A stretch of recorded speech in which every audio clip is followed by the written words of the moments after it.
एक जंगल में दो पक्षियां रहती थी। दोनों पति पत्नी एक साथ एक घोंसले में रहती थी।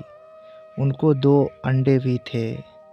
और एक दिन टूनी बोलती है अपने पत्नी से, क्यों जी, इस जंगल में दो कालू कौवा बड़े खूंखार हैं।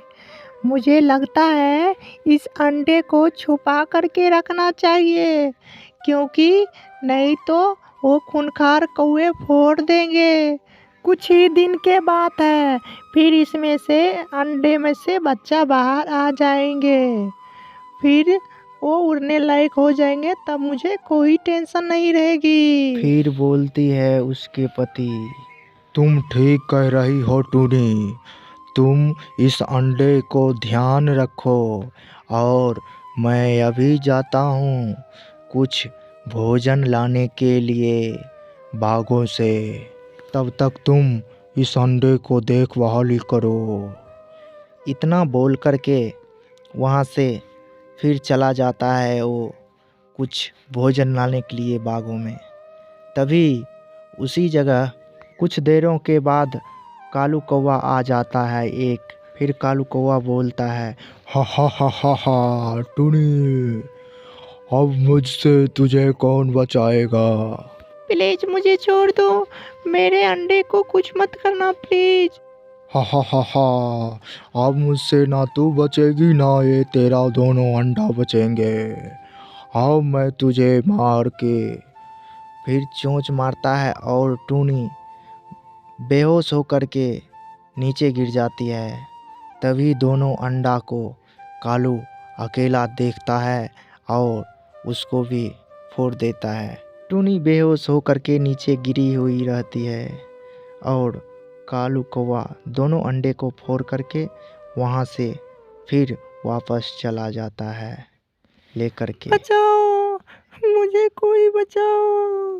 तभी उधर से आता है और देखता है इसे बेहोश।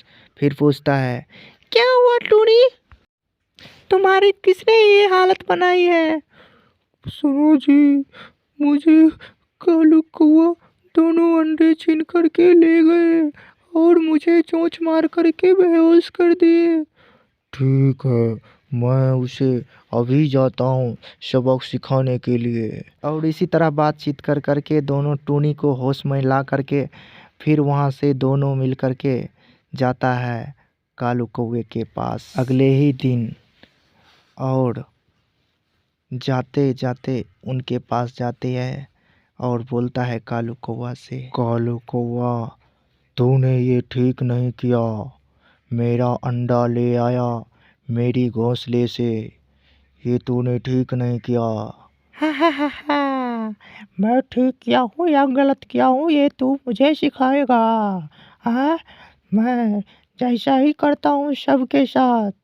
कालू कौवा, तुम मेरा बच्चा दे दो, मैं प्लीज हाथ जोड़ करके विनती करता हूँ, तुम्हारे पैर पर गिरता हूँ, तुम मेरे बच्चे दे दो, मैं तुम्हारा पैर पड़ती हूँ। उतने में ही उधर से उनकी पत्नी भी आ जाती है और टूनी बहुत ही गिड़गिड़ाती है उनके पास। लेकिन दोनों टूनी और टूनी का पति, लेकिन फिर भी वो कालू रहम नहीं करता था। और फिर भी उनके पास कितना भी गिड़गिड़ाई टूनी और टूनी का पति, लेकिन फिर भी कालू एक बात भी न सुनी इनकी। और पैरों पर से कालू कौवा और उनकी पत्नी नीचे आती है और उन दोनों को मार देती है चोंच से। फिर वो दोनों मर जाती है उसी जगह। और दोस्तों, अगर ये वीडियो अच्छा लगा तो लाइक करो और इस चैनल को सब्सक्राइब कर लीजिए इसी तरह नई नई वीडियो देखने के लिए।